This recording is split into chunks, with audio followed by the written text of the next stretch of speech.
This is a Glass Box Media podcast.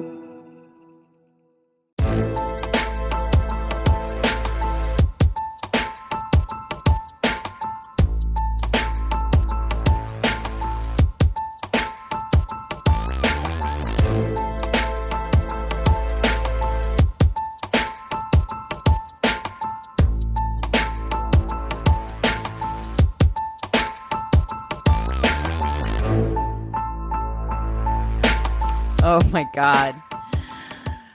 So yeah, I actually just clicked on this piece of brilliance. This is, dude, Al Gore's internet has both simultaneously enraged me this week, made me cry, but sometimes there's things like this. This guy says, one of my best and oldest friends broke up with his high school girlfriend over a decade ago. Today, his wife of 7 years found this absolute ornament in their mailbox. Just stop what you're doing and read.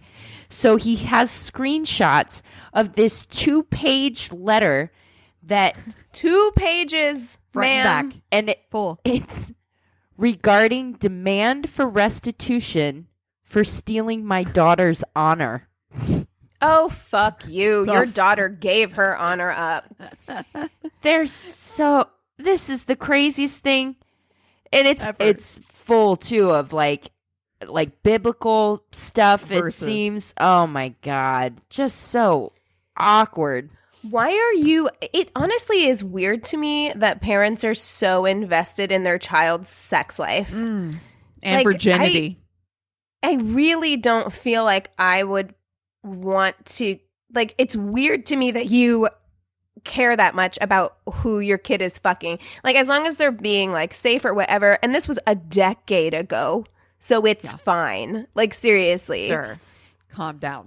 Because I assume when they say that, like, her honor, they mean her virginity. Exactly. Right? Yeah.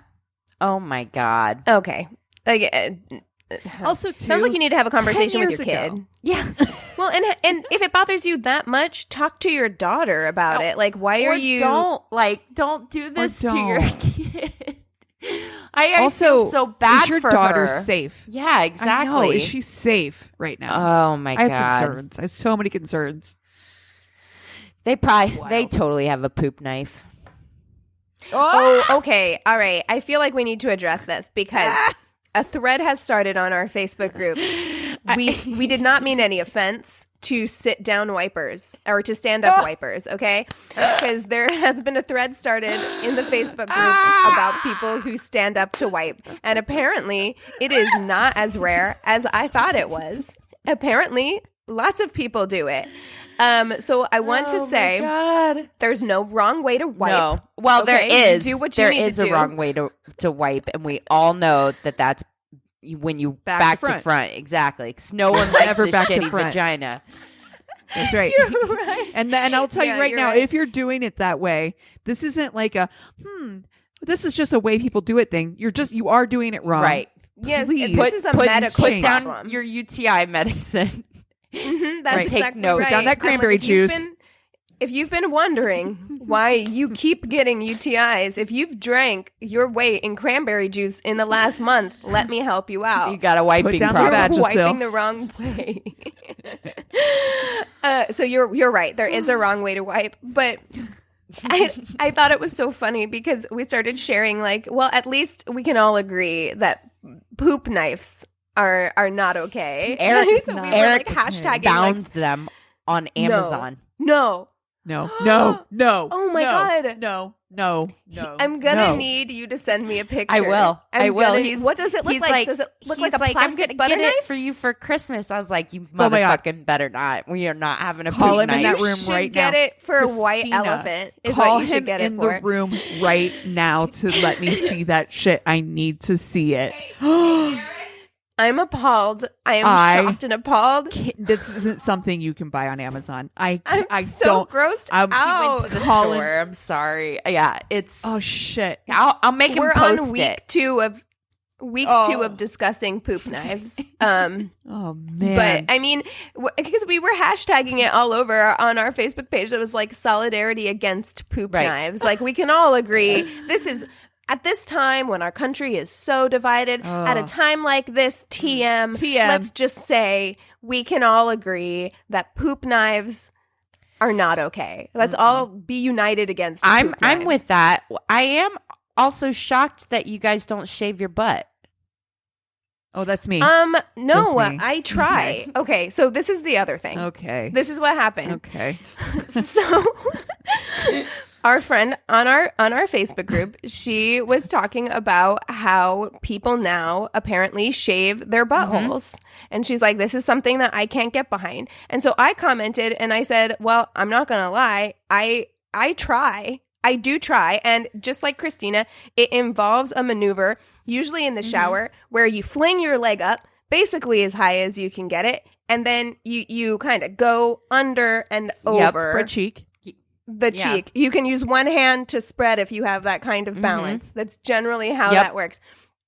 And I'm not generally super successful at this because it's really hard to bend that way, and I'm really nervous that I'm going to cut something. Get you a shower stool. The concept of it wasn't weird to me because I'm like, yeah, like people grow hair back there. And then Cassie was like, I don't grow hair around my asshole. And I'm like, oh, well, Lottie, you're such a fucking princess with no hair around your asshole. I have a low vagina.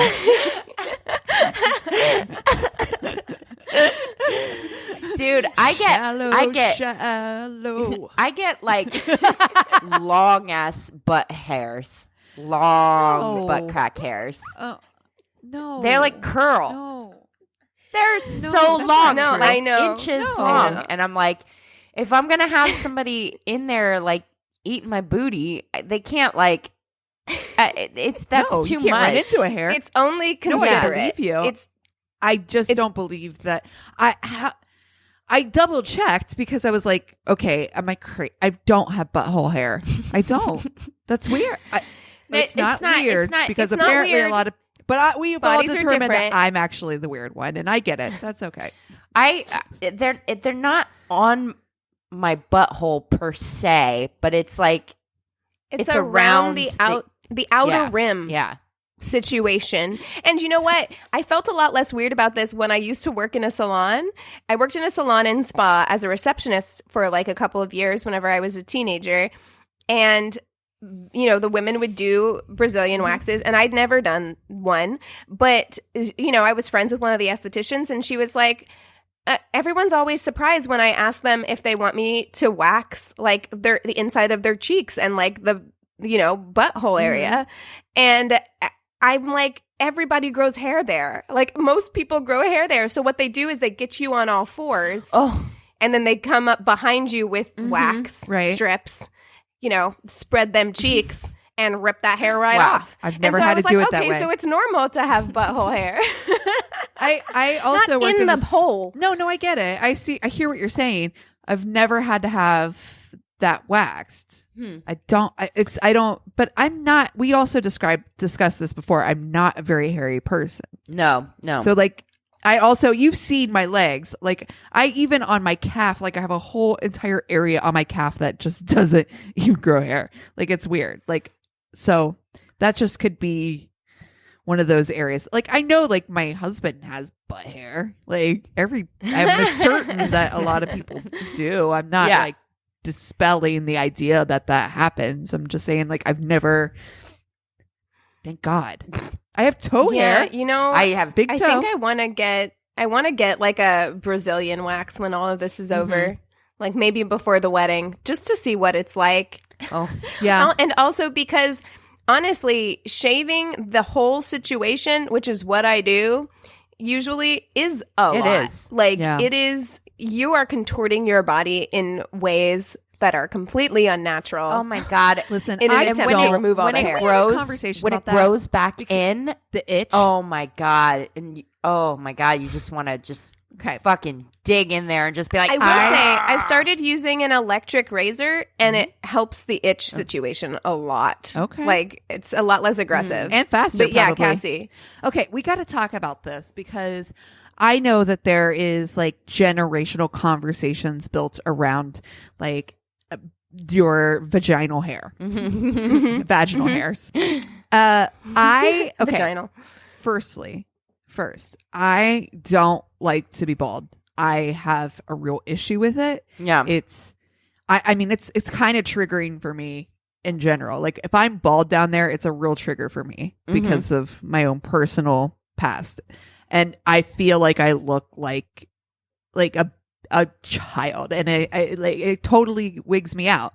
And so I definitely never shave fully. I'm definitely like that, like patch. Like I always leave a little bit. Like I don't not like 70s porn bush, but Right. like I don't know. Where do you guys land on that? Well, here's the thing. I tried to do the landing strip for a while. I found trying to do the landing strip to be higher maintenance than just shaving it all off. And also, very rarely did I get a straight line. And so it was kind of like cutting bangs where I would like do the line and then it's like a little uneven Then on you got a one side. So then you have to crooked shave bush. that down. And then it's a little uneven on the other side. So you shave that down and then you're left with like a real narrow strip. And I'm like, It just looks to like a me, weird it mohawk. it was too much work. Yeah. I'm not opposed to the landing strip at all.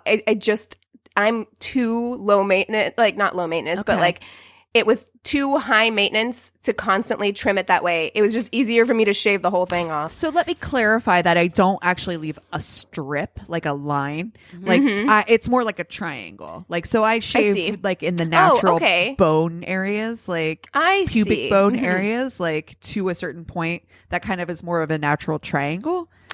Well, also my hair, the way it grows, if I just let that shit go wild, like we're going to be dealing with a full-on Amazon rainforest Yeah, situation. yeah. Sure. So even if I let it grow, I would still have to trim it so that it didn't get too long. And for me, it's just easier to shave it all off. It's not necessarily about like, oh, I need to be smooth and bald. It's just easier. Got it. Yeah, I'm the V too. What's annoying to me is like shaving the lips. That always makes me Yeah. so nervous. Oh, man. I know, girl. Mhm. So nervous. I'll tell you, the electric razor helps with that a little bit too. Okay. Yeah, I'm gonna try this electric razor shit. I need to Amazon Yeah. that. Yeah. It works better for me because I'm prone to getting ingrown hairs. And the electric razor has pretty much like all but eliminated that problem Nice. for me. So you might not get like as close a shave necessarily. Like if you're wearing a swimsuit that's like really like high up on the hips or something, you might still need to go in with a regular Okay. razor. But just for like daily maintenance, like Yeah. regular life, it's so much Nice. better to me. And you don't have to buy like shaving cream and new razors and shit all the time. You just charge Yeah. it.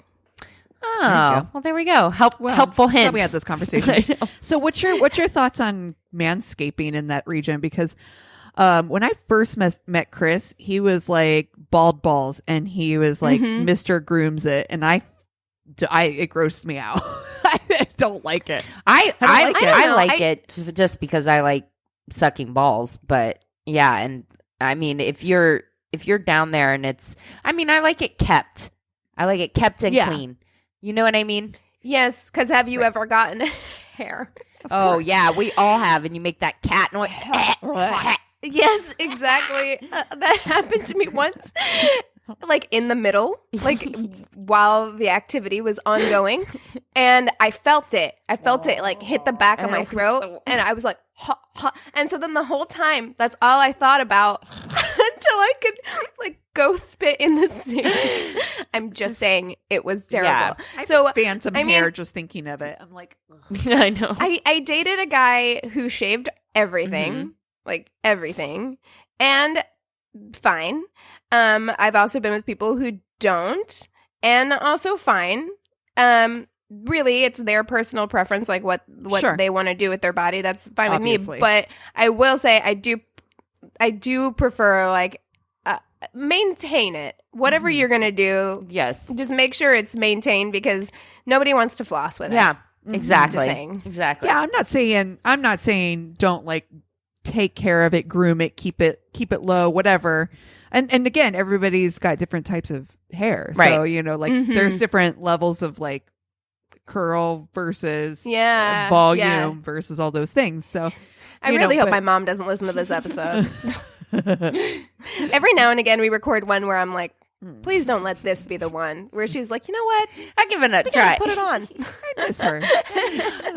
Peek a listen. I went out on a few dates with a guy that had red hair down there and a lot of it, and it had been a while since I'd seen such a full like bush of ball hair, and it made me think it just looked like a burning bush. It made me think a carrot top for some reason.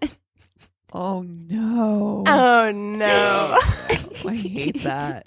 And I was Okay. So that made me think about the strip that you were talking about, Keegan, because when a guy goes down on you and you leave just a little strip, the guy looks like Hitler. You're looking down and you're like, oh, I don't like this at all. No. Oh my god. Oh my god. That's why I gotta be strategic. Can't be that square shit. Oh God. Whatever you want to do is fine. But yeah, for me personally, on a dude, I don't care as long as it's maintained. Like, just groom yourself appropriately. Yeah. That's all. I mean, do the best you can because let's be honest, like dicks are really weird looking. Yeah, this is more of a preference talk versus like a we're writing a rule book on this. I mean, honestly, I mean, you're right. Men are absolutely allowed to do whatever they want with their, Christina. dicks. They're so weird looking though. If you ever like look at like, I know penises, they're so weird. I've never seen a penis. What? What? Excuse me? Friend? I'm sorry. We have sex through a hole in the sheet.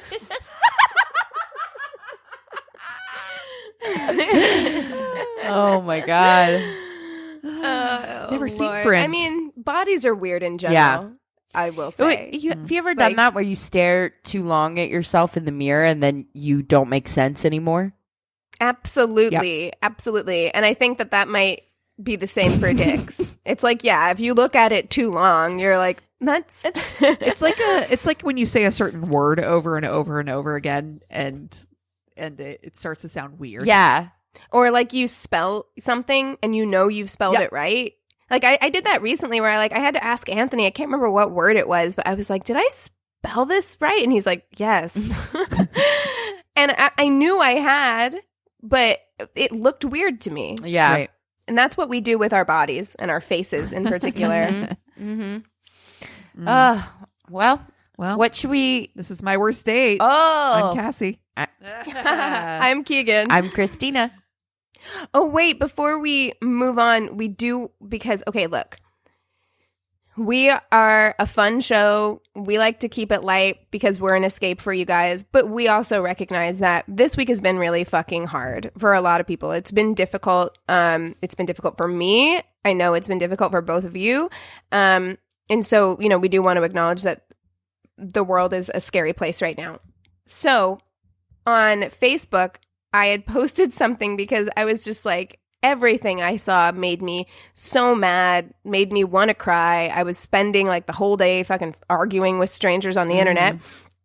And I saw this story and I was like, I have to share this story because this story is what we need right now. And it was a 7-year-old boy who, by the way, is the cutest kid I think maybe I've ever seen. He's so cute. Fucking cute. So cute. And he's wearing like a little suit and bow tie and he's smiling and it's so cute. And his nanny or his babysitter is standing 6 feet behind him. And he heard that she wasn't going to get to have her prom because of COVID. And so he, on his own as a 7-year-old, I love him, wanted to throw her a prom, arranged the whole thing. He got sparkling grape juice and had all of her favorite foods brought in. So she got dressed up in her prom dress.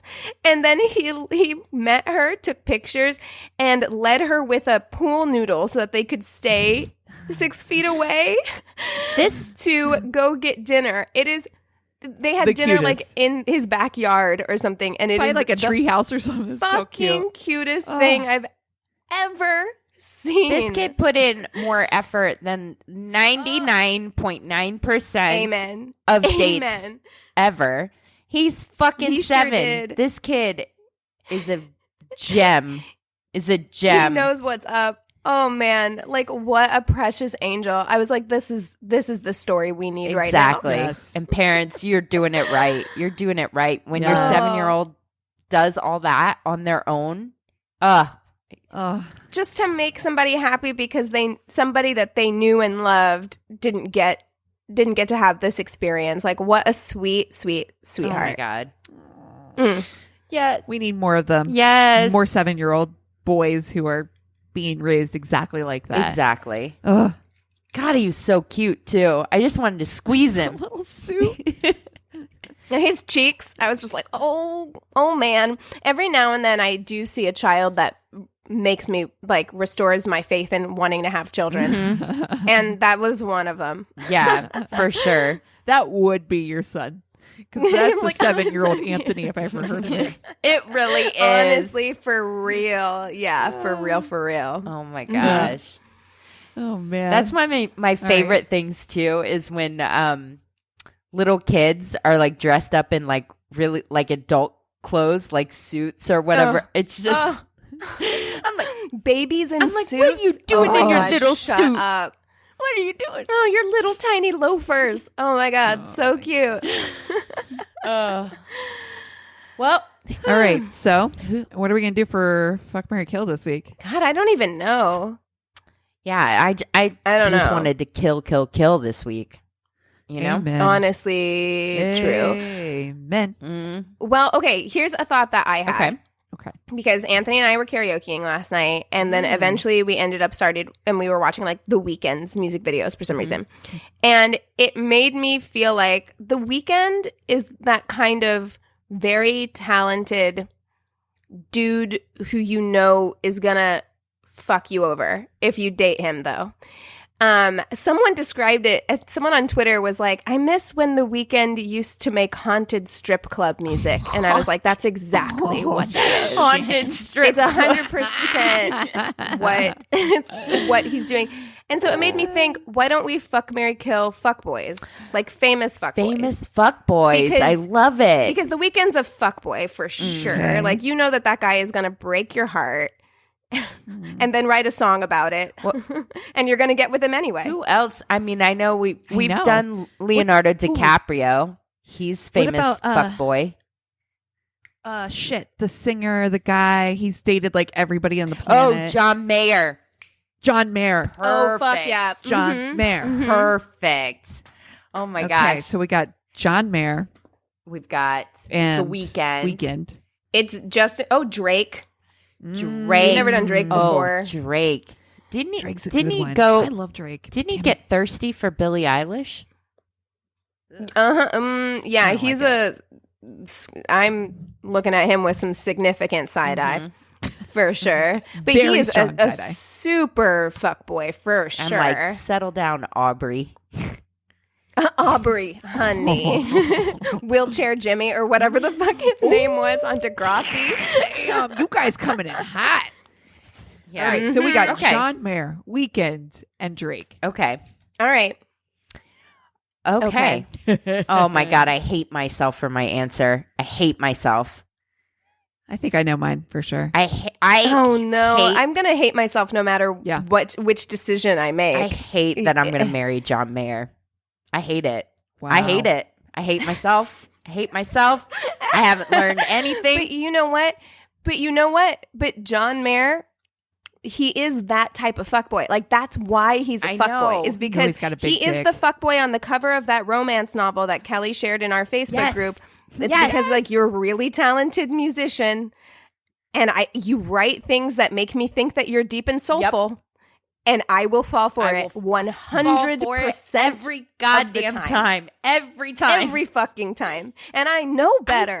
I do. And I'm like, dude, there's going to be, another girl's panties under the bed. There's going to be lots of tears. Listen. And I'm still, no matter what we do, whoever we marry, we're all going to be having the same conversation. I know. Mm-hmm. Mm-hmm. I mean, but they're different. I do feel like they're different kinds. They're different types of fuckboy. Right. They really Different are. levels of shame. I do feel like John Mayer is the one that I would be most likely to fall for. However, he would not fall for me because he said in Playboy that he doesn't like black chicks. So, wait, what? Shit. I didn't know so that. we're not gonna. Oh. So John Mayer won't like me. So I'm gonna kill John Mayer. Good. Fuck him. But yes, unfortunate for him because he probably would have been my choice. Too bad. Dude, there's something about the Weeknd that makes me think that he would try harder in bed. I'm gonna marry the Weeknd. I'm gonna marry the Weeknd. Fuck the Weeknd. And I'm gonna fuck Drake. I'm gonna kill Drake. Okay. There's something about his face. I love his music. I really do. I get down to Drake. I love it. But yeah, I just see me too. Yeah, I don't want to marry Drake. There's something about Drake to me that's like not marryable. Like I feel like, well, I guess this is the case with all of them, but for sure I feel like Drake would be very gaslighty in that when he's with you, he probably makes you feel like you're the only one for sure. Mm-hmm. You know what I mean? And then he's going to go out and he's going to fuck a bunch of people and you're going to see it on TMZ and then he's going to come home and you're going to confront him about it and then he's going to gaslight you again. That's how I feel like Drake is going to act. So I'm going to marry Drake. And I hear what you're saying, but I think that I'm not very easily gaslit. No, okay, you're not. And I will fuck his face up. So fuck that moneymaker up. I will. Don't step to me, motherfucker. Don't test me. Don't test me. I'm gonna marry Drake, and I'm gonna fuck John Mayer. Because I feel like he's got a big dick for some reason. I feel like he does. I really do feel like he energy. does. I do. And then I'm gonna kill the Weeknd. I just don't like his face. Yeah, I just don't think he's good looking. I don't love that hair. If I'm honest. Oh, well, his hair's different now. The hair is different. Oh, it is? Okay. Okay. Yeah. So we don't have to worry about that anymore. I don't mind his face. Just I don't know. think he's There's good something looking. I think Drake is hot, and I fucking Drake is hot. love Drake's music. I fucking love his music. Yeah, and I do too. I hate myself for it. I hate it. I don't want to be the person who likes Drake. I cannot help myself. I give no apologies. Look, sometimes you need good time music and whatever. Yeah. Like if you're enjoying it, who cares? Life is hard. Enjoy what you enjoy. But yeah, I like The Weeknd's music too. I enjoy it. I think it's fun. And I think he's talented. Hair was not my fave, but you know what? He's cut it. But I do feel like The Weeknd is the type of dude who's going to tell you from the beginning exactly who he is, and you're going to ignore it. Like, I feel like Drake is going to gaslight you and make you believe he's a good guy when he's not. John Mayer is probably going to do the same thing.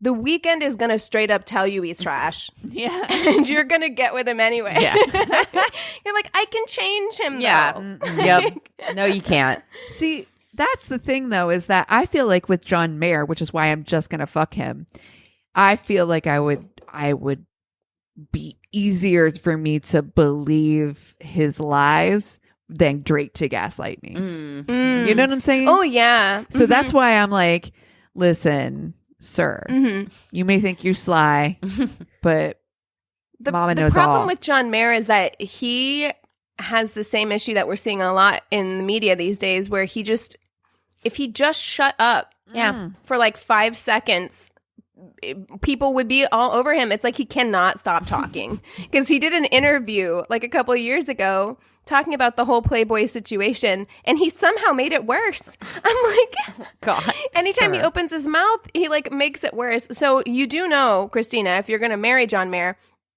you could win any argument with John Mayer. Yeah.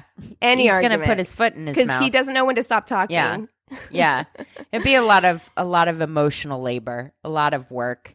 And it sucks. Oh, for sure. It sucks because then, after we get divorced, the next chick's better off for all the fucking work I put in. I know, 100%. 100%. That's right. All right. I like that we all had different choices. Yeah, me too. No wrong answers in the fuckboy game, really. That's right. They're all wrong answers. This is the problem. That's exactly right. You're right. No right answers in the no fuckboy right. game. Well, you guys want to take 5 and we'll come back with stories? And we're back. Yay. All right. So I'll kick us off with some stories. This is one that we got to our inbox. And it says, Dear Worsties, I said I'd eventually get around to telling you a shame receipt. Now that the world has gone into COVID lockdown, it seems like a pretty good Nice. time. Perfect. I married young to what seemed like at the time to be the perfect Christian gentleman. Almost 3 years of gaslighting, verbal abuse, and intimidation later, I was thankfully separated and trying to move on with the pieces that once resembled my life. Despite all the shit that my ex-husband put me through, love, unfortunately, isn't just something you can wish away overnight. Oh, don't I know it? Don't I know it? It's so true. I think part of me knew I was in danger of returning to my ex-husband. I made the executive decision to have a rebound palate cleanser. Yes. I made the executive decision to have a rebound palate cleanser or forcefully undigmatize myself. That's awesome. Note, my self-esteem was at the lowest it has ever been. I had been spending a lot of time with a guy friend from work who I 100% believed had some bisexual tendencies. His name was Ben. I had nothing but respect for Ben as I stayed on his couch at least once when my ex-husband wasn't safe to be around. The second time I stayed there, I was still living with my husband, but separated. Dangerous territory in many aspects. Yeah. Yes. Yeah.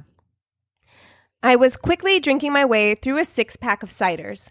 Needless to say, I was feeling all the emotions. I told him I was rebounding hard and didn't want to ruin the friendship, but really wanted to feel desirable by someone else. I totally understand that. Mm-hmm. Sometimes that's what you need, especially if you've gone in a relationship. If you've been in a relationship where there was years and years of breaking down of your self-esteem and your self-worth, like, it is important. We as human beings need to feel that connection. We need to feel like we're desirable. Yeah. Yeah. I get that completely. I was dying for some kind of intimacy with another human being. My ex-husband had left me with some very fragile self-esteem. What a surprise. Ben clarified my consent. Way to go, Ben. And then we started making out. It quickly got a little weird as the layers came off. I don't want to yuck anyone's yum, but I feel like you should warn a girl that you use a lot of tongue. By this, I mean he asked me to lie down on the couch and then removed my top and pulled my pants down to my knees. He then proceeded to lick me all over like a cat. Oh. Wait. No. Every kind of licking motion imaginable. From little kitten tongue to a full tongue to a sort of windmill motion. No. Cassie's done. No, like, Get because your saliva is sticky. off of me. First of all. And like your whole body is going to be sticky after this. Once it dries, or like when it's in the process of drying, Oh my is God. when it's at maximum stickiness.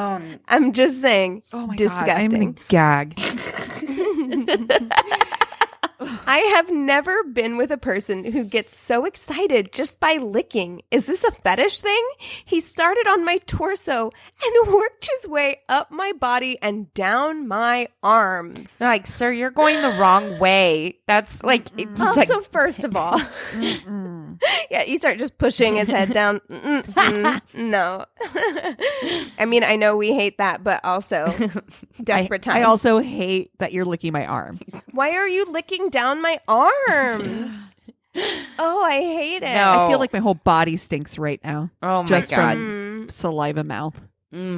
All the while, he was asking me to keep my hands above my head and not move them. Oh. When I did, he would just forcibly push them back in place above my head.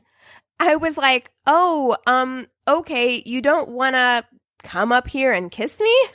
Hoping he would take the hint and maybe move the foreplay along. He replied, oh no, I'm good here, and continued covering me with his saliva in a more vigorous fashion. No. Oh, God. He had a bulge at this point and was making noises like he was about to get off. So I tried to lick his upper body with as much enthusiasm. Oh, no.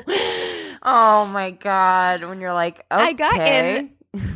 I guess this is what we're doing. I guess this is what we're doing. Oh, God.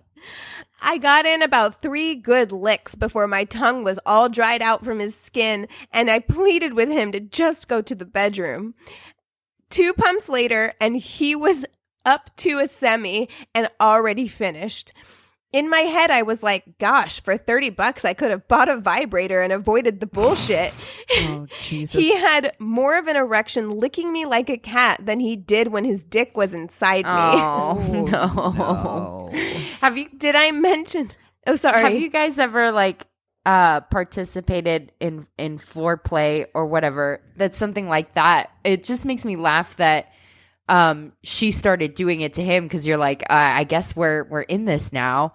Like the only thing I can think of is there was a guy that I went on a few dates with who was like really into like super slow sex, like, and foreplay, like would not go above like a crawl, like would never get I'm faster. sorry. It's like fucking a sloth. I'm not interested in that at all. Like I got shit to do. Okay, could you move it along? And like eye contact the whole time too. No, absolutely not. Oh No. God, no. Oh, I'm no. like, no. Are you pretending to be Sting? Like that seems like Oh, my God. honestly probably my least favorite.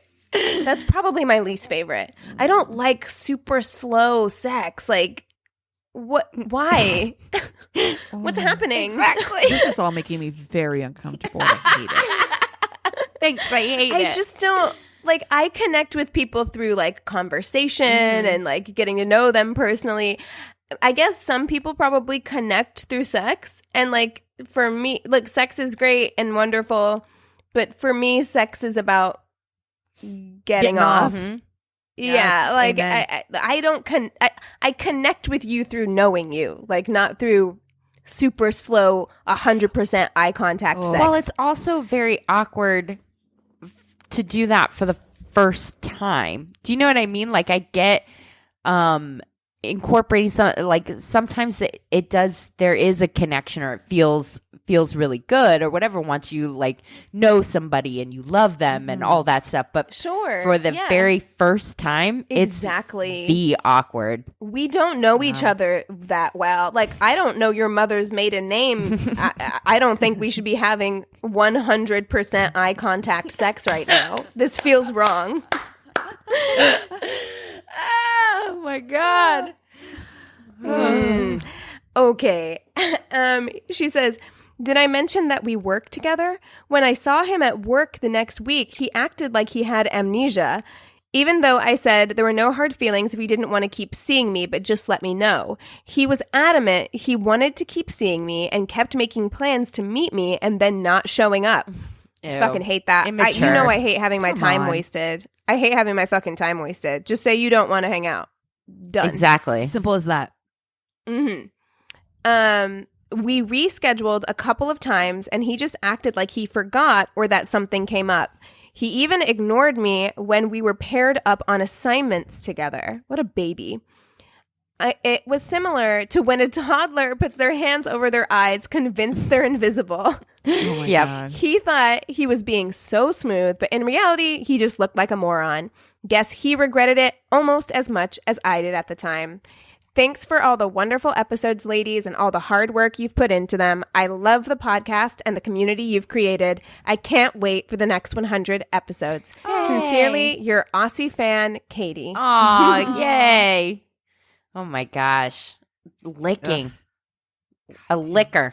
It's not for me. And look, if that's your thing, okay. But I do feel like it needs to be communicated. Like, you do need to warn somebody that you're like, look, this, you have to know that it's not quote unquote normal. Like, it's not like a thing that people expect Right. when they're going into foreplay. So like, you have to give them some warning that like, by the way, this is what gets me off. Okay? Because like, I don't want that sprung on me. No. Because I really don't like spit at all. Oh God. No, I'm totally with you. And communication during sex, it's almost like people like are scared to talk.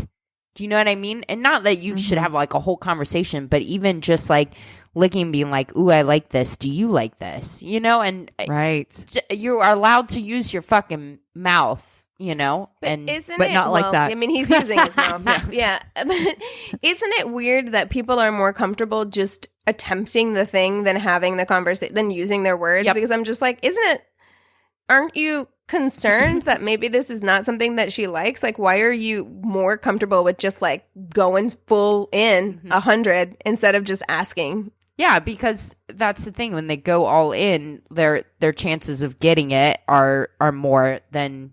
So it's like kind of like a little bit forceful, you know. It's a little bit dickish because right. I mean, you're counting on it's the what's other that- person being timid enough or not, you know, to not have autonomy and Right. speak up. You know? Yeah. What is that saying where it's like, it's better to ask forgiveness than permission? Yeah. Just Not- fucking do it. Not in sex. Not in sex. Never Not in sex. Nope. Not in sex. Yeah. Never. Okay. I got mine from Reddit.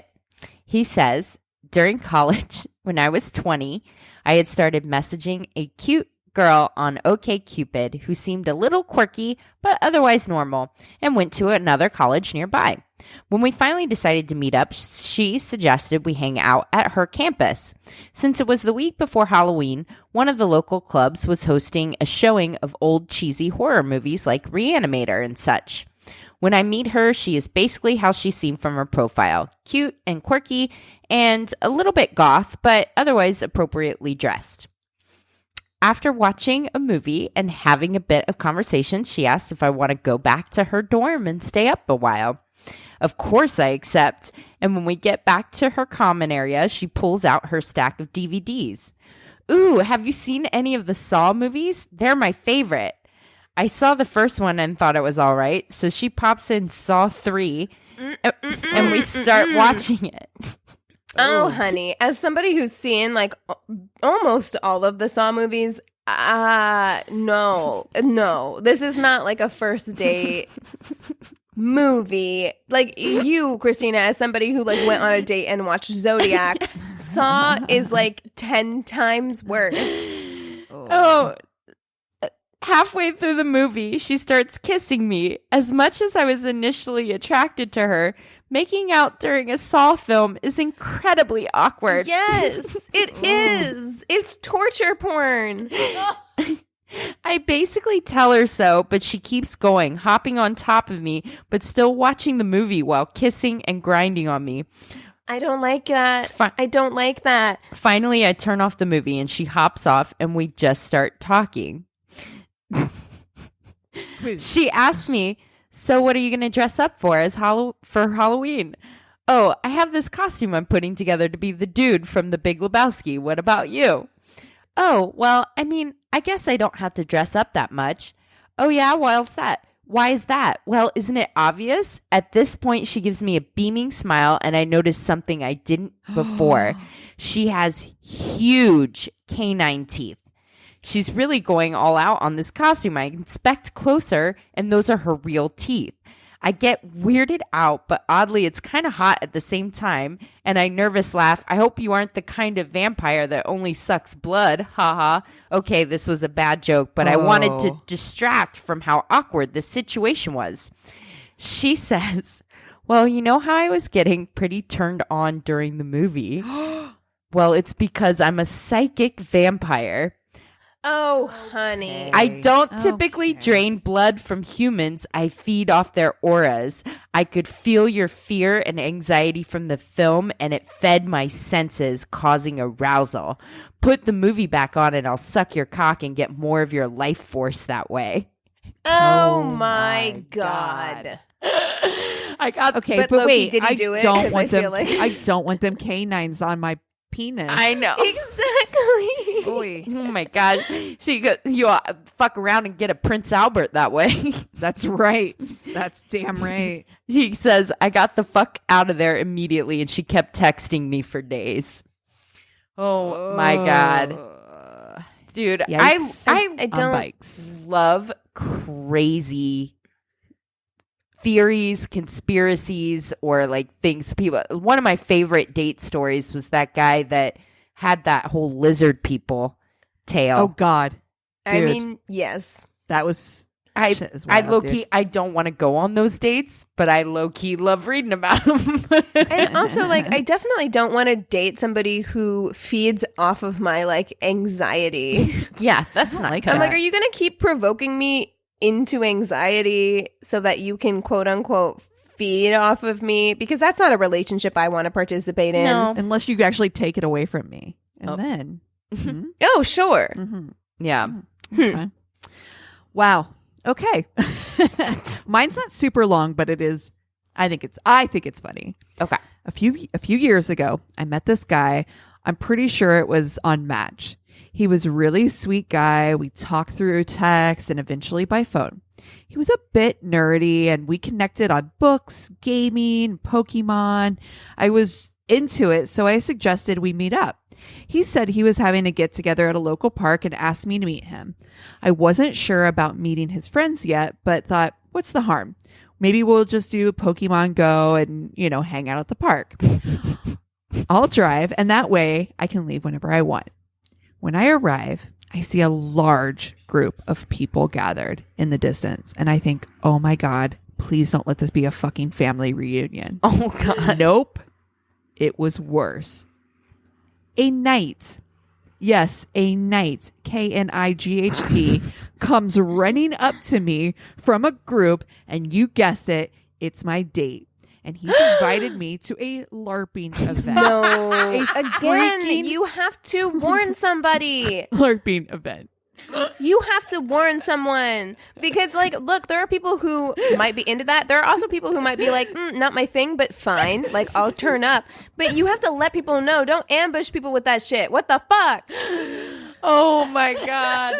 Oh my god. Yeah, There you were can't easily. Can you imagine? There were easily 50 people there dressed as knights and kings and queens, and there were possibly about maybe 10 people not dressed.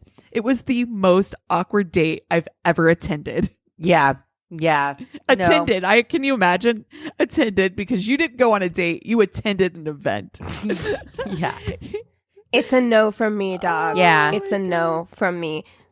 It's just hold on. My about cats being are- like aware. Like we've talked about this before. It's just like I like to know where I'm going so I can dress appropriately. You know what I mean? Plan for Or it. Plan Right. for it. Oh But my God. being Can you imagine you're dressed for a date and you show up at the park and this guy, can you fucking imagine Oh my somebody coming up God. to you dressed as a knight? As a That's knight. too much. It makes me think of that Garden State or whatever that guy. Oh my God, that's right. Yes. They had that big LARPing event. That wasn't a date though. What was it? No, it's Oh. the guy was dressed in like a night costume because he worked at like one of those Renaissance dinner places or whatever. Yes. Oh my god. No, thank you. No, I'm good. Dude, I thought that was so fucking funny. Ready for that Okay. crazy in love. Okie dokie. So for this week, June is Pride Month. Yes. So we are entering into Pride Month. And this one has been on my list of ones to do for a while. And so I thought that today might be an appropriate time to do this one. nice. Okay. I am going to talk about the death of Scott Amerdure. Oh. So, Okay. yes. So I got a lot of my info on Murderpedia. There was also an article on AJC.com. I also watched the first episode of Trial by Media. And it is also covered slightly in episode 129 of the Criminal podcast. So that's where I got a lot of this. Pause real quick? Because I watched all of the trial by media. I had a full on fucking breakdown about the Big Dan Tavern. Oh, I haven't watched that yet. It's one of the best pieces of documentary like that I've ever seen. It's that episode in particular really fucking moving and enraged. It's don't take it on if you're already angry. Like I sobbed for like a half an hour. Eric was like, "Are you okay?" I was like, "I'm so angry." Yeah. Dude, that show is well done. Like, I've only watched this one episode, but I mean, it was well done. Now, I will say for these purposes, it was interesting because they are coming from the perspective of like the whole point is like trial by media. So they're covering a lot of that part of it. Right. Whereas like the Criminal episode was focused around, you know, the gay panic, trans panic defense. And so they were coming at it from that angle. So it could be a good thing to watch/listen in tandem to kind of get like a little bit of both if that's something that you're interested in. So anybody who was alive and conscious in the 90s remembers sensational daytime talk shows. Oh, okay. yeah. Like they still exist, of course. I remember whenever I first moved out into my own place, the only time I lived alone here in Los Angeles, I only had bunny ears. And so I would, and because of my work schedule, I worked like really early in the morning and then I got off fairly early in the afternoon. And so I would come home and I would turn on the TV and Maury would be on. I know what story you're doing already. I watched just remembered. Maury. It was on my list. Yeah. And so Maury still exists. Like shows like this still exist. But I'm telling you, unless you were aware in the 90s, you don't know what it was like. Like it was wild, insane. And there were so many shows. There was the Ricky Lake show. There was Jerry Springer was the fucking king of this time. Maury, you know, all of Sally these shows. Jesse Raphael. Sally Jesse Raphael. Glass Jenny. That's right. What was it? Jenny? And it was Jenny Jones. Jenny yes. Jones. Yeah. And it was messy. And as we know, people like watching a mess. It was like a precursor to reality TV.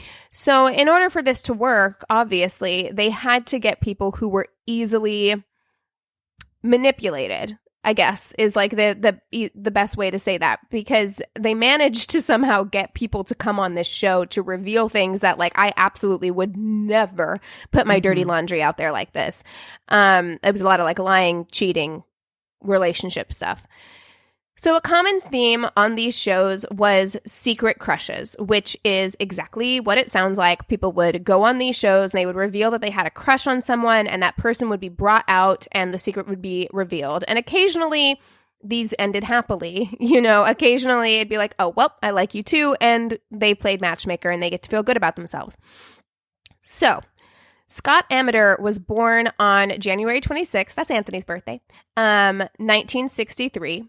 And his brother Frank says that their family was a happy one, and that Scott served in the military and he had a fascination with TV and movie stars, and he always wanted to be on TV himself. So they even show pictures of him with like soap opera stars and things like that. He was very interested in it.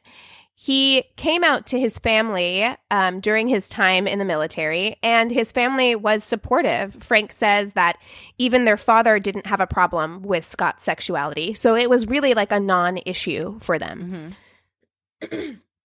In 1995, Scott was living in Lake Orion, Michigan, and one day Scott was visiting one of his brothers who lived in an apartment complex there in Lake Orion, and Jonathan Schmitz also lived in that building, and Scott spotted him outside in the parking lot fixing his friend Donna Riley's car.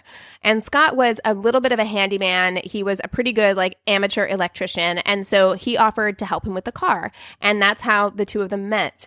And so they became fast friends and also with Donna. So the three of them would hang out all of the time on a regular basis. Scott was a big fan of the Jenny Jones show, which in the 90s in terms of like how bad these shows were, Yeah. Jenny Jones was leaned a little less crazy. Like, I don't think there were as many, like, there was a lot of the same kind of trash shit that she put on her show, but there wasn't as many like fights and things like that. Right. And I think that when she started out wanting to be kind of like a legitimate daytime talk show host. Like, she wanted to be like an Oprah in the beginning, but it was very, very hard unless you're someone like Oprah to Sensationalized, compete. Yeah, with these other daytime, people would rather watch Jerry Springer and watch a fight break out than watch how to make potpourri, So,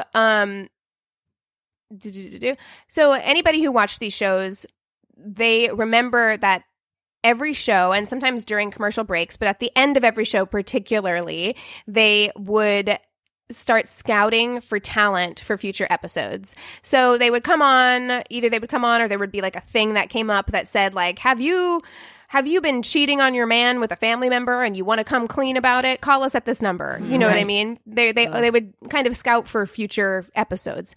And one day while Scott was watching the Jenny Jones show, Jenny Jones came on and she said, "Do you have a secret crush you want to reveal to a same-sex friend? Call this number." So at this point, Scott had developed a very strong kind of infatuation or crush on Jonathan and thought that if he could get on the show, maybe he could kind of like speed things along. So he called and he was soon contacted by the show's producers.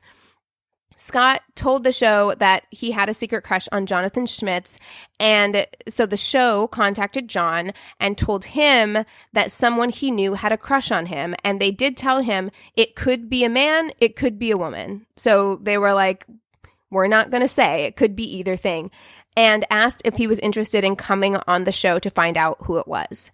He agreed, and this particular episode was something that has later been coined ambush television.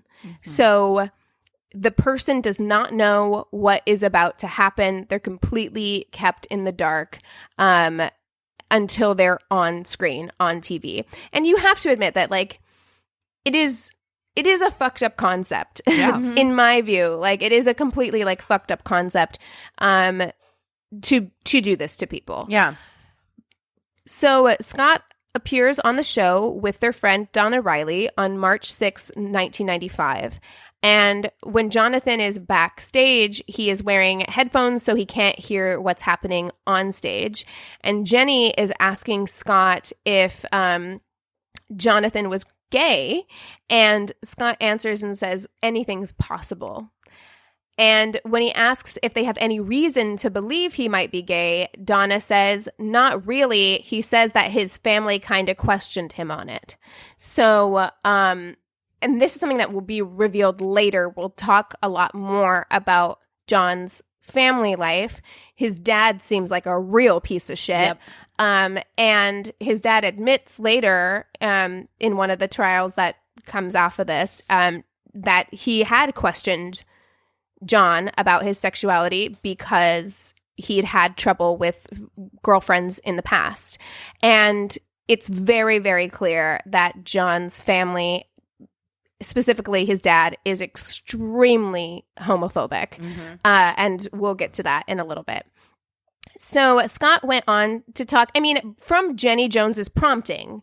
Jenny Jones was asking questions. Scott was answering questions. So Scott did talk about how John had a cute, hard body and described him as like a cute little thing, and said that he wanted, he'd had some fantasies about wanting to like tie him up and lick whipped cream off of him or something like that.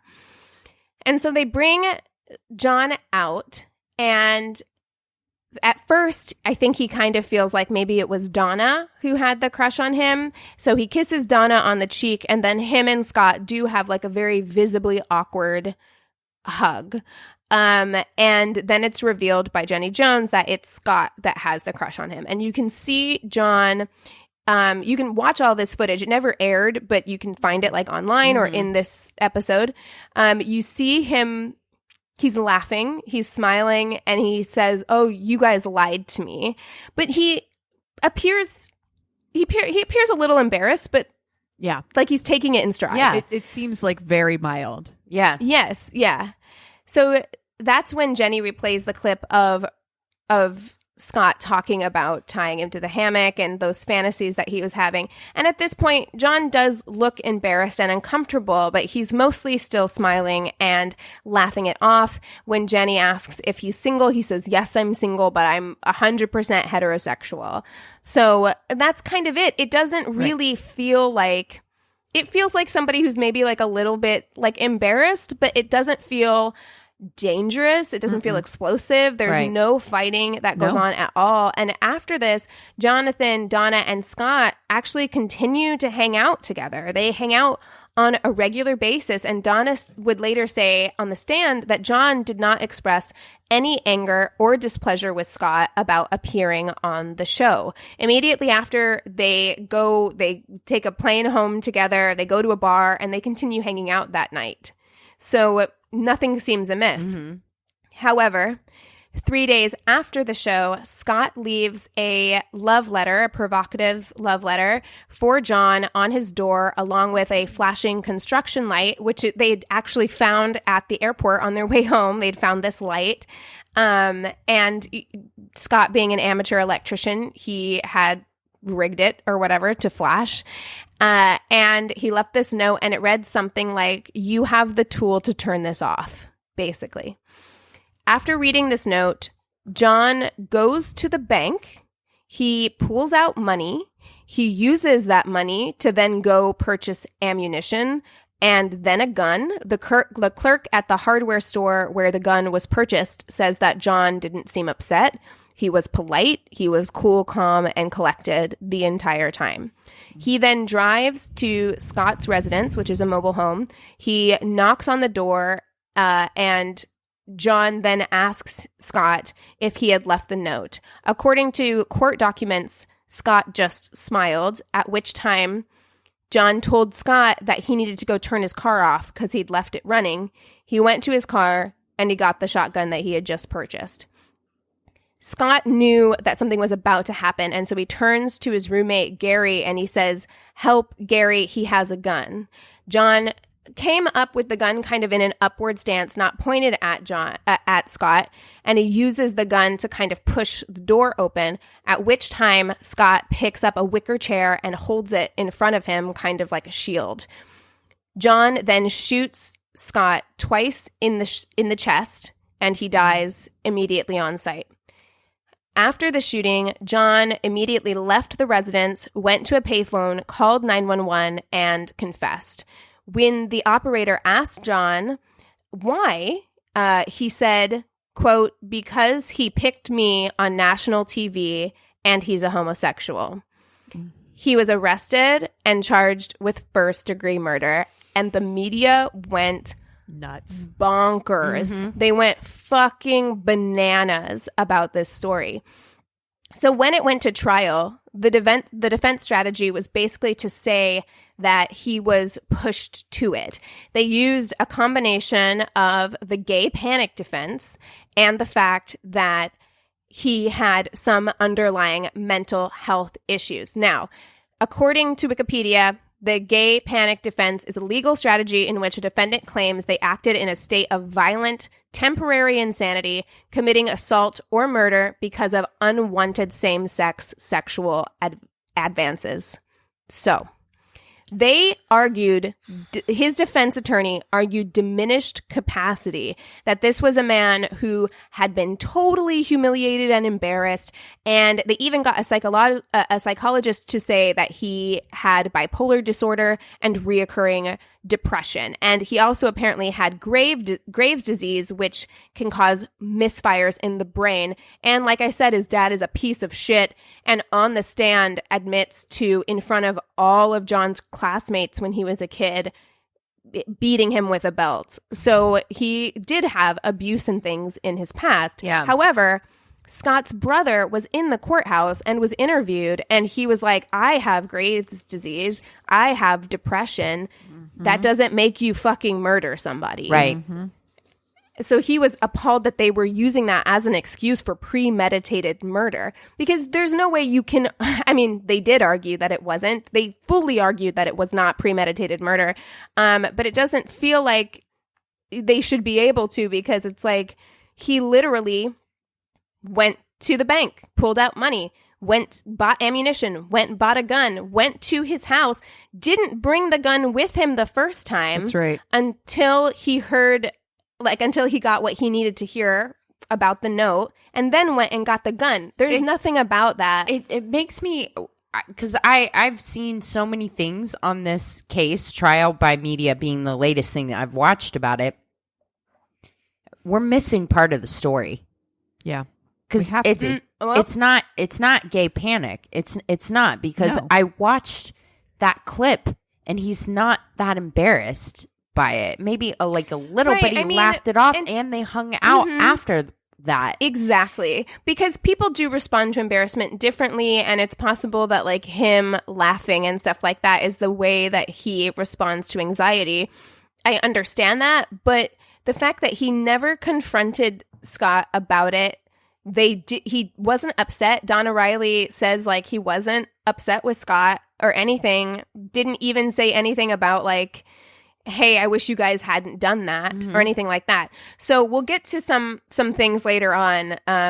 But yes, I agree with you. So the defense attorney that's interviewed in trial by media is a piece of fucking shit. Prepare to be pissed at this fucking guy. Yeah. He's talking about how John is a really good guy who was humiliated, and basically blames the victim for not apologizing for embarrassing John on the Jenny Jones show. And he says this as though it would have saved his life. Well, if he had ever said that he was sorry for having done that, then maybe we wouldn't be in this situation. Like literally. Okay. So he had said in another interview that John was, quote, in a panic that he was being falsely accused or identified as a gay person. No. The defense brought out literal charts to show John's discomfort level at having to hug Scott on the Jenny Jones show. They created charts and they were pointing to, well, here during that hug is where his maximum discomfort is. Like literally, it's God. insane. Imagine, just for a second, like imagine if women killed dudes who showed interest in them just because they made us uncomfortable. Right. How many people would we fucking kill? Well, like, I mean, really? it would be all of them. It would be literally like scorched fucking earth, because Exactly. that is like, people have crushes on you. You have crushes on people. They're unrequited all the time. Male We or couldn't female. get away with Right. we couldn't get away with killing somebody who raped us, actually physically raped us, let alone Exactly. somebody who just Exactly. made us feel uncomfortable because of unwanted advances. Fuck right off Right. with all that shit. Right. Totally. So the defense attorney basically says that it was Scott who escalated the altercation because after John got back with the gun, Scott picked up the chair to protect himself. Because the defense attorney literally says when John came to the door, he wasn't pointing the gun at him. He had it in a non-defensive position. He had a So- gun. He had a fucking gun, which is what the roommate, Gary, says on the stand. You can see him. He's fucking appalled. He's like, he had a gun. I don't care how he was holding the gun. He had a fucking gun. Exactly. And so the defense attorney is arguing that Scott escalated the situation by picking up a chair to defend himself. I'm on fucking fire. Oh my God. And I will say it's not coded. This victim blaming is not coded. The defense attorney literally says in trial by media, quote, I mean, if anybody was asking to get killed that day. Wow. That's what he says. It just makes me so fucking sad, because imagine being a part of a marginalized community that people are so fucking afraid of being called that there's a fucking defense strategy built around. It makes me so sad because Well, this is the second time we've talked about this as a strategy for Oh, and there's a million more. yeah, There's a million more. Gay fucking panic, wild. trans panic cases. There's a ton of them, unfortunately. There's a ton of them. And yeah, I'll talk. Okay, anyway. So the defense managed to convince the judge, which you have to also take in the internalized biases that these people have, including the fucking judge, to allow himself to be convinced. This is obviously premeditated murder. Clearly. It's a cut and dry case.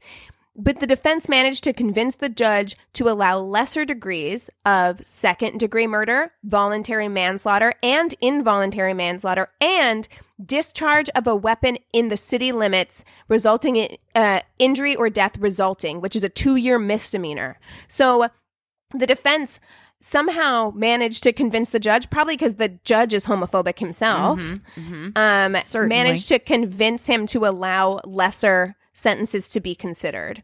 So the jury, accepting the claims of diminished capacity, found John guilty of second-degree murder in 1996, and he was sentenced to 25 to 50 years. His conviction, though, was overturned on appeal, but upon retrial, he was again found guilty of the same charge and again sentenced to 25 to 50 years. So the episode of the Jenny Jones show did not air, and Jenny Jones actually went on TV and defended her show, saying that while we all regret what happened, these were the actions of one individual. Which is true. So here's where you're going to get here's where it gets murky, is because ambush, man. It's can't do that shit. It's awful. But at the same time, she's not wrong. There are lots of people who go on that show and get embarrassed and don't go kill people. True. So at the same time, it is the actions of one person. And I loved this quote by Jeffrey Montgomery that's in the criminal episode. He's the president of a gay and lesbian advocacy group. And a lot of gay and lesbian groups didn't like the way that people were focusing so much on the Jenny Jones show. And he said, if the person who came out with a secret was a Jewish woman or a black woman or an Asian woman, and he went over to her house the next day and killed her because he was so repulsed that she'd embarrassed him that way on national television, nobody would be writing stories on the TV show's responsibility. Everybody would be writing stories about this racist, this anti-Semite. And that's true. It's because this was like a same-sex relationship that we focus so much on Jenny Jones. Whereas it's true, if a black woman had gone on there and said, I have a crush on my white coworker, and he was so repulsed that a black woman had a crush on him that he killed her, we would be talking about, oh my God, what a fucking racist. Not like, oh my God, what a fucking homophobe. Right. I mean, and to be honest, I'm completely with you as far as these episodes of this show are distasteful and unfair, and they are manipulating and exploiting individuals on their show. And I think that is gross, completely gross. But both families after this, so both the Schmitz family and the Amerdure family, they blame producers on the Jenny Jones show in part for this incident. So Scott's family actually hires show lawyer Jeffrey Feigerer, and they sue the show. The show was charged with negligence. So during that trial for the show, yes, it's revealed that after the show, all three of them, Donna, John, and Scott, flew home together, and they spent the evening drinking at a local bar and continued to party at Donna's apartment. One of the producers of the show, as well as a friend of Scott's, said that Scott had told them that he and John had slow danced and kissed, possibly also had sex that night after the Jenny Jones show. Scott's mother also believes this to be true. She believes that Scott and John had a relationship, and that's part of what set John off. Donna Riley, on the other hand, denies that this happened, and they were at her house, and she says that she doesn't think that it happened.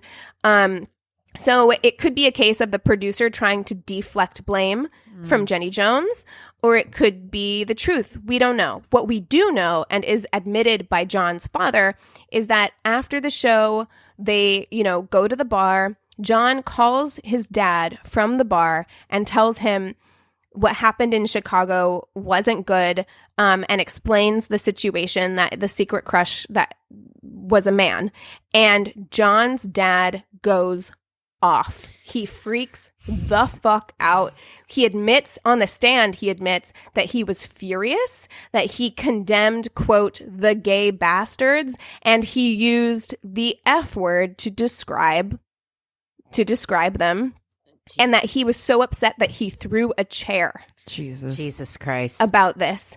So it was very clear, and John knew that his dad was not happy that his son was about to appear on the Jenny Jones show with this guy. His dad was not going to be happy if his son came across as potentially being homosexual. And it really gives you an insight into the kind of environment and family that John Schmitz grew up in. And see, when I watched it, I thought to myself, and this is pure fucking speculation, that I think that he was curious. And I think that, maybe they did have a friendship. Maybe there was a little bit of experimentation. And I feel like self-loathing is I think the same. Big motivator for the shooter. Right. I feel like it was shame because you have been conditioned not only by your family, but by society at large to think that this is the worst thing that you could be or do.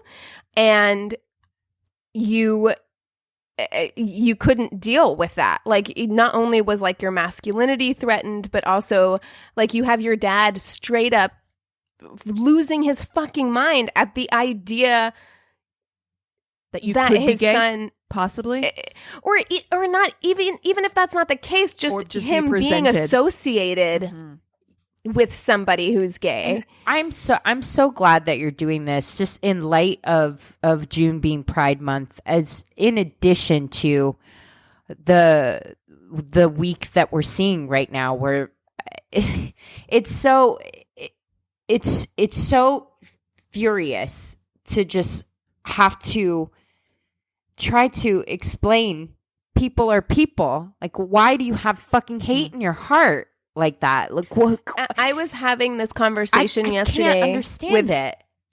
I was having this conversation with Anthony yesterday because, there's a lot of talk when you're from the Midwest about like coastal elites and like they're brainwashing our kids and like all of these things. And it just made me think like, no, what's happening is the reason why when people go to college or they move to a big city that they oftentimes become more liberal or more progressive is because they are being exposed to different people and different worldviews and different ways of life, and they're seeing those people as people. Yes. And it becomes much more difficult to hate someone whenever you're around them and you're like, oh, they're like me. They like the same books I like, the same TV shows I like. Their mom is like my mom. Like it becomes much more difficult to hate people when you're exposed in that way. And, it just makes me extremely sad. This case, at the end of trial by media, during the credits, they showed a bunch of pictures of Scott Amerdure growing up, of him with his siblings, of him as a child. And it was so clear to me that like, oh, this was just a person. And like, he's been blown up in the media. He was demonized in the 90s because how could he have done this thing to such a nice boy, John Schmitz? He's partially responsible for his own fucking murder. No, he was a person who had a feeling that all of us experience a crush on somebody who was his friend. Oh, yeah. That's it. Wow.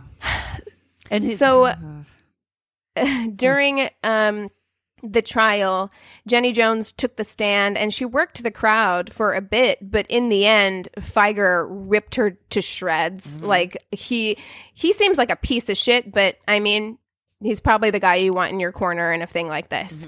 So in May of 1999, the jury found that the Jenny Jones show was both irresponsible and negligent, contending that the show intentionally created an unpredictable situation without due concern for the possible consequences. And so the jury awarded the Amerdures $29 million.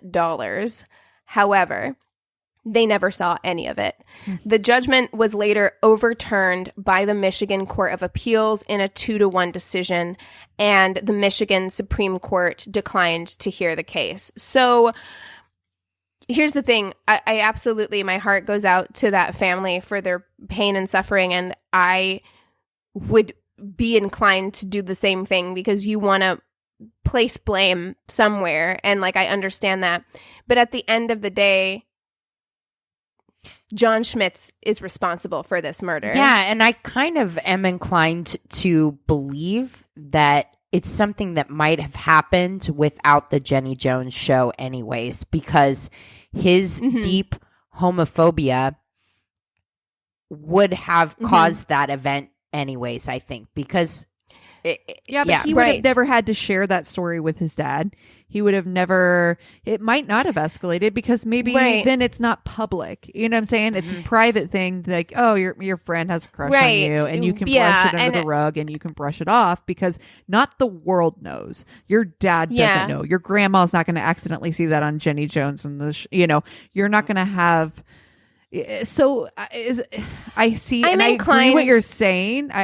But is there some? Did it? I mean, if I'm his levels, if I'm Jenny Jones, I definitely have trouble sleeping at night because she does not. I personally feel responsible. Like if I were in her shoes, I would definitely feel responsibility. I would. She doesn't. It's clear she doesn't feel responsible. She's had interviews where she said she doesn't feel responsible for this situation at all. And in fact, the Jenny Jones show aired until 2003. So, I mean, it stayed on the air and she continued to put out episodes that were similar in nature to this with the same kind of ambush. I think I fall somewhere in between both of you. I think that this is a situation that very well could have happened with or without the Jenny Jones show. I do think, though, that there is the possibility that if John had been allowed to explore his sexuality outside of it being broadcast to the whole world, that maybe he could have quietly done that, figured himself out, and then moved on with his life without everyone knowing. Because I do think seeing that dad, I would not have wanted to grow up in a household with that dad. And that dad, I think, did trigger him. And I think it did give him anxiety that this was going to happen. Or it not accelerated, but I mean, it's I think it was a little bit of gasoline on the fire, maybe. Yeah, and it's not to say that it wouldn't have happened because somebody with that much deep-seated homophobia and or self-hate, given we don't know what his actual sexual leanings are, it could have happened anyway. We just don't know. So he's still in jail now, right? No. Oh, Jesus. So he was released on parole in 2017 after serving 22 years. But I think the thing that's interesting about this case and about all gay and trans panic cases, which, I mean, gay and trans panic, it continues to be a defense strategy that is still used in courtrooms to this day. They are... being gay, they're seeing being gay as a combative stance, as a justifiable reason for somebody to freak out. And here's the thing about that, and we've already touched on it. Women deal with unwanted advances all the time. And is it always comfortable? No, it's not. Does it always feel safe? No, it doesn't. Does that mean that I can turn around because somebody says they have a crush on me and kill them? Stab them to death? No, I can't. That's not how this works. Right. So yeah, I mean, and there is a little bit of me that feels something for Jonathan Schmitz, because I just feel like if you had been raised differently, if it had been a different situation, a different time, if we weren't in a culture that treats people this way, maybe it wouldn't have happened. Maybe you never would have done something like that. But at the end of the day, you did. And you needed to take responsibility for that. Yeah, so you do. And it's shitty that he used the gay panic thing, because it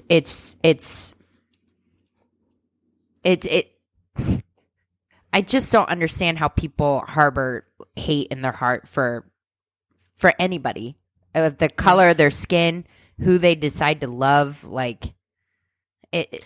Well, it's so deep seated. Clearly, you make that choice. At the end of the day, there are a lot of people that got raised in shitty households with fucking racist, ignorant, abusive parents or whatever, who come out of that, and you get to make your own decisions. Yes. You get to decide. By the time you're an adult, guess what?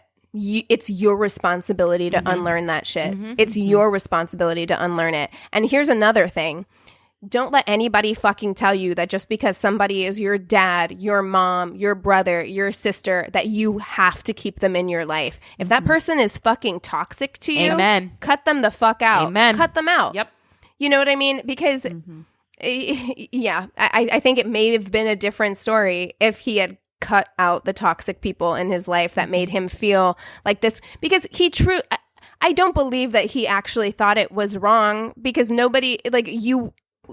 This was your best friend, basically. You spent a lot of time with this person. A lot of time with this person.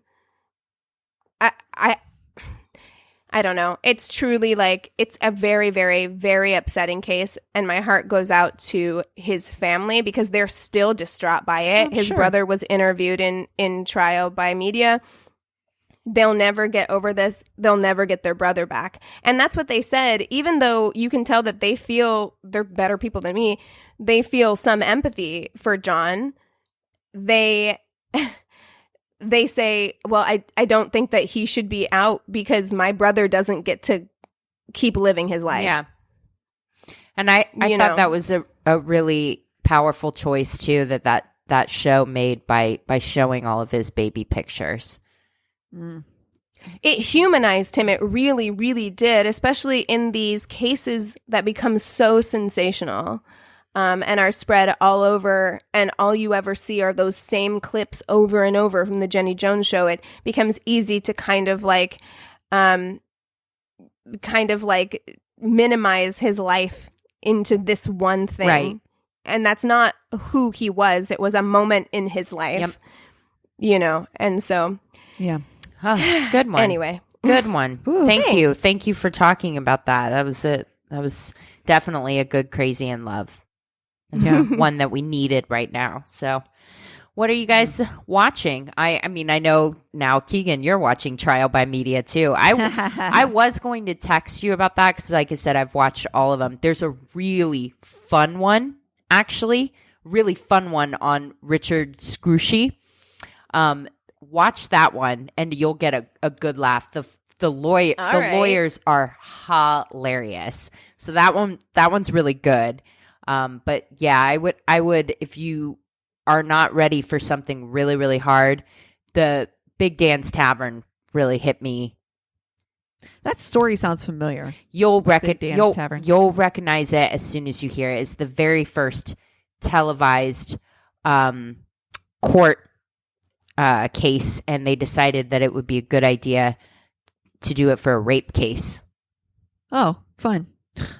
Awful. Jesus Christ. Oh, no. Yeah, I don't want to watch make that. me want to burn down. Yeah. I already want to set the world on fire, Yeah. so But maybe not at this moment. Yeah, I watched it a couple weeks ago, and it really, really stuck with me. It's a very, very well done, but yeah, it's a hard watch. So we are going to dive into the Jeffrey Epstein documentary on Netflix. Speaking of burning it down, God. and Bless you. So yeah, definitely. Either that or The Right Stuff. I don't know why. Like, but we both have been really wanting to rewatch it. Speaking of like nostalgic things, I think that's like my dad's favorite movie. And yeah, I've never seen I it. don't think I have either. oh my God, it's like 3 hours long, and it's the most dad movie you've ever seen. It is the daddest movie, up there with like freaking World War II movies and shit. So yeah. Yeah. Well, speaking of Pride Month, so quick plug for my other podcast, Your Angry Neighborhood Feminist. I watched A Secret Love. Oh. And we reviewed it Oh my for God. our first. We always do a full month of Pride-themed episodes in June. And so that's our first one as we Was it kind so of like good? reviewed it. It was very good. Now, here's what I'll say, and I say this throughout the episode as well. I feel like the filmmaker who was the nephew of one of the women, I feel like he didn't have a very clear vision. So while the first half of the movie is very much focused on them and their relationship, which is amazing, and I love it, he ends up going into a lot of family stuff. You know, because these are two women who are getting older. And so the theme kind of changes into like aging and what that looks like for this couple. But it's still really interesting and it's still a really important story. So I do recommend watching that. I do. Nice. Yeah. It's It lovely. is interesting now that we're, heading into this generation of same-sex couples that have finally been able to get married and that, and now they're retiring into homes and things. And aging is something that is, just as much something they're going to deal with as anybody. So I guess it is kind of interesting to see maybe how that unfolds, how they're, yeah, totally. end of life Yeah. plans are coming together, because that's, I will say there are a few things I like more than watching like old footage and Yeah. stuff like that. And they have like so much of it and so much of it with the two of them together, because I love it. for those of you who like don't know, A Secret Love is all about these two women who have been in a relationship for 6 decades. Wow. For like 60 years together since like the 1940s, the late 40s. And so there's all these pictures and all this video footage of them together when they were like young on the beach, or pictures that they took, like set up a camera and took pictures of themselves in bed together. And I love that shit. I love it. I'm excited. I want to see that. Well, Chris and I last night we were like, just looking for a movie and kind of an escapist, like something just kind of whatever, light. And we settled on The Long Shot. Have you guys seen that yet? It came Is that out the like one with last year. Charlize Yes. Theron and Seth Rogen. and Seth Rogen, who I fucking love Seth Rogen. fucking- Gotta put him in a fuck, marry, kill at some point. Hard. love him. His laugh though. I couldn't Oh my marry God, him. I couldn't love marry it. him. I could I have definitely. a really good friend who laughs like that, and it's cute. I think it's cute. I love it. At any rate, the movie is fucking great. I honestly didn't expect anything out of it. Like, I was just like, whatever. Like, I'll watch it. Kind of like didn't go into it with any expectations, I was literally laughing out loud. It is so fucking funny and cute, and I high recommend. Nice. Well, she's marvelous and he's hilarious. yeah. So Definitely. I've also we've been putting on Storage Wars. oh hell yes. Brilliant. Dude, I low key like wish that I had just extra money to bid on mystery lockers. You know what? I feel like it could become a real serious addiction, though. Like, I really Totally. do. Because it's like gambling, Yes. right? Where you're like, maybe I'll get nothing, but maybe I'll get an ancient artifact. I don't know. There could be a priceless painting in there. The reality is you're bidding on somebody who just stopped paying for their stuff. There's not going to be anything valuable in there. which means you're probably going to get like 3 dirt devils. Yes. And like a paint by numbers. Yeah. And like really old computer And like equipment. Oh my God. wet clothes. Floppy disks. Yeah. Wet, moldy clothes. So many moths. Oh God. Oh my gosh. Well, if you have something that we should watch, or you have stories for us, or you just want to reach out, go to our one-stop shop of a website. It's myworstatepodcast.com. And God, thank you guys so much for being on Facebook and being who you are and for listening. We love you so much. Cheers. This is a Glass Box Media Podcast.